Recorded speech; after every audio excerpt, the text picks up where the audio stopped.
Hi, in today's experiment what I'm going to be doing is I'm going to be comparing the amounts of energy that's stored in different foods.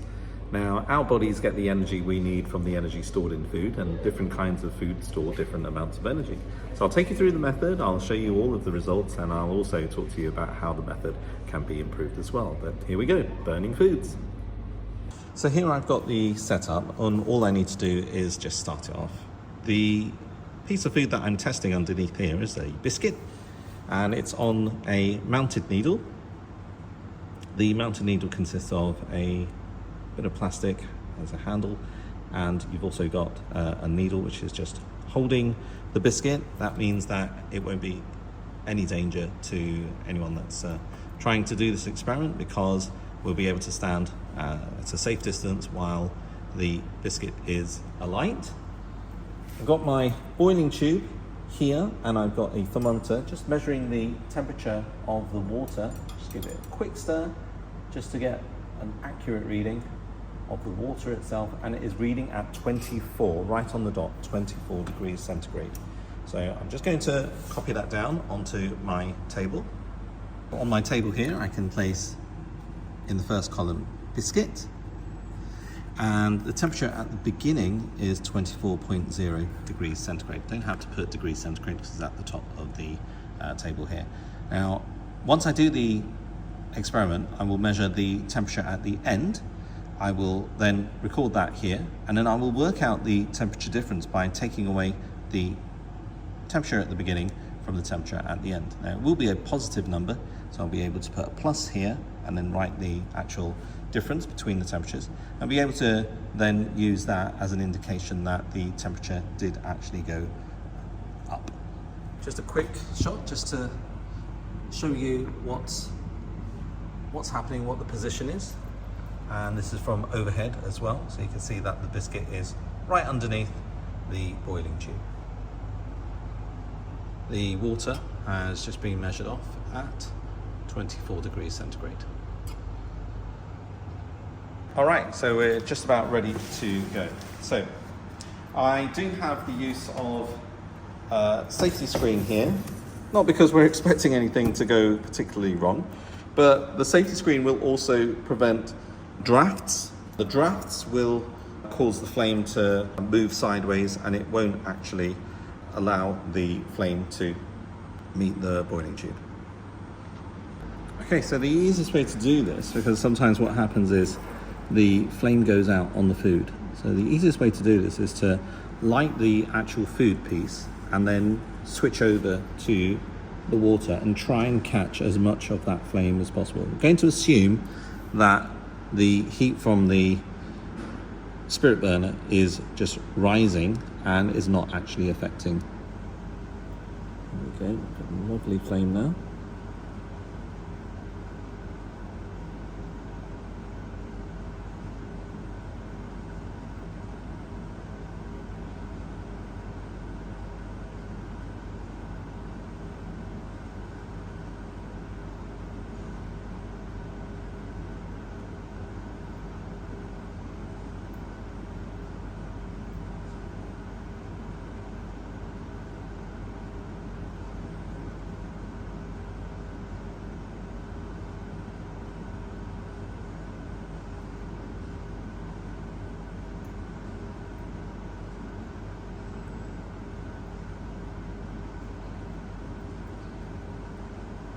There we go. The temperature is coming off at 35.5 degrees. So I come back to my table over here. It was 35.5 degrees. And all I need to do is take away this number over here from this number. That will leave me with plus 11.5.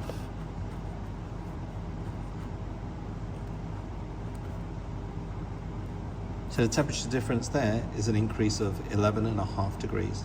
So now what I'm going to do is I'm going to reset my arrangement. I've got some other foods here. I have some other foods that I'm going to experiment with, and I will share the results very shortly. So here are my other foods that I'm going to be experimenting with, and I'm going to repeat the experiment. So when I repeat the experiment, what I'm going to do is I'm going to change the water and I'll remeasure the temperature. I'll use the same volume of water and I will check what the temperature is before, check what the final temperature is, and then work out what the difference is. So let's see how it goes. Here we have some salad chips. Apparently they're called salad chips. They're quite a speciality here. My initial temperature is 24.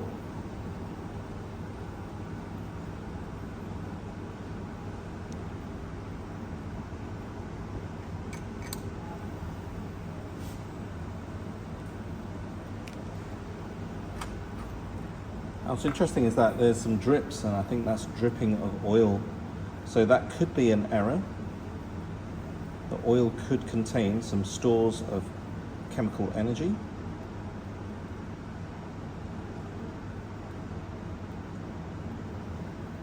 The oil could contain energy in its chemical stores. You could be losing that, but I'm quite confident that the majority of the flame has reached the water. And now I'm just going to quickly measure temperature of the water, and the temperature has gone up to 35 degrees, 36. So it's 35, 37. It's actually going up a little bit, so it's reached up to 38. Just give it a quick chance to equilibrate, and it's settling at 38 degrees. So I'm going to write that on my table. So these were salad chips, that's what the brand is called. And 24 up to 38, so that's plus 14 degrees centigrade. I've got one more piece of food that we're going to try. It's a very local speciality. It's called chips Oman. I'm going to try that one. It's final measurement of the water. So the water seems to be settling around at 26 degrees now. I'll fix that in there. Just do a quick final check just before I set the light to it. So that's 26 degrees. There's a little bit of the grease from the previous one. And now I've got my chips Oman.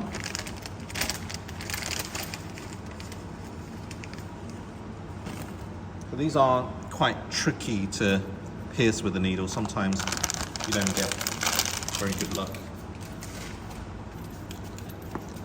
So let's give it a whirl.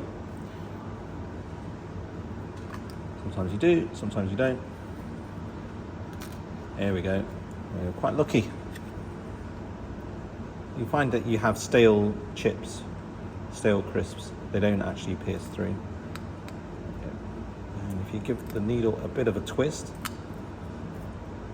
it does land all the way through. There we go. So that's our sample ready.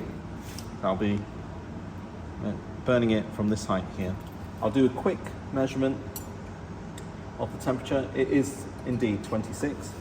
So what I'll now do is I will set light to the chips, the Omani chips. They taste a bit like paprika flavour. And now we will set a light to both of these. There we go.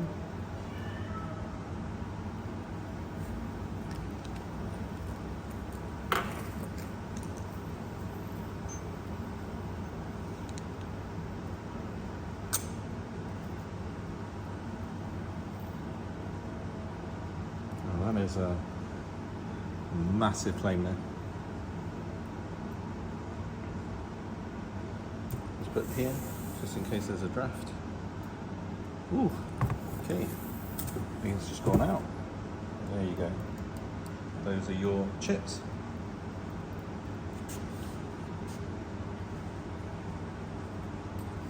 Now, check the temperature of our water. Our temperature has gone up to 34.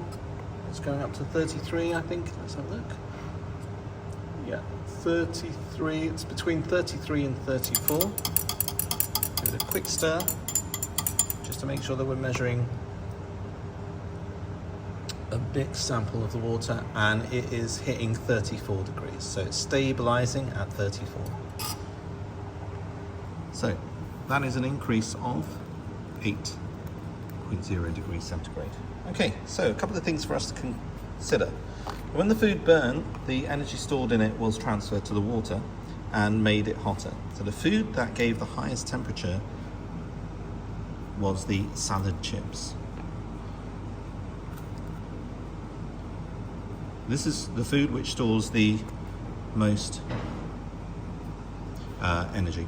Now, questions to think about and stretch us further. Which food contained the most energy? How do we know? It gave the largest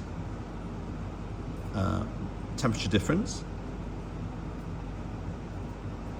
And it's really important that we talk about it being a temperature difference and not just the largest temperature, because we may have a higher temperature, but it may not actually have started from the same temperature at the beginning. So it's really important for us to calculate the actual temperature difference. Now, so this was the salad chips. Okay. Now, food comes in different sized pieces. How could this affect our results? Now, it could have affected our results because there could be different masses. So what we would have to consider is perhaps measuring out a specific mass of a snack and try and make sure that we had equal masses for a fair test. Did all of the energy transfer from the burning food go into the water? Well, the answer is no. We did have some transfer as light. We also did have some of the flame that didn't reach the tube. We also have to take into consideration that some of the glass was also heated.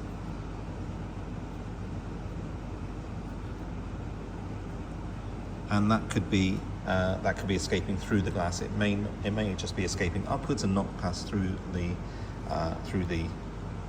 actual water. So how could we improve the experiment on those accounts? Well, there's nothing really that we can do in terms of transfer as light, but if the flame did not reach the tube, we could investigate a little further to make sure that we didn't have any drafts and to minimize the amount of time it took between moving the crisps when it was lit first into the flame. So minimize that time so we don't lose any of the flame. And finally, what we could do is, if it's safe, we can actually look at other tubes that have thinner glass to allow the conduction, the transfer of the energy through that solid glass and into the water.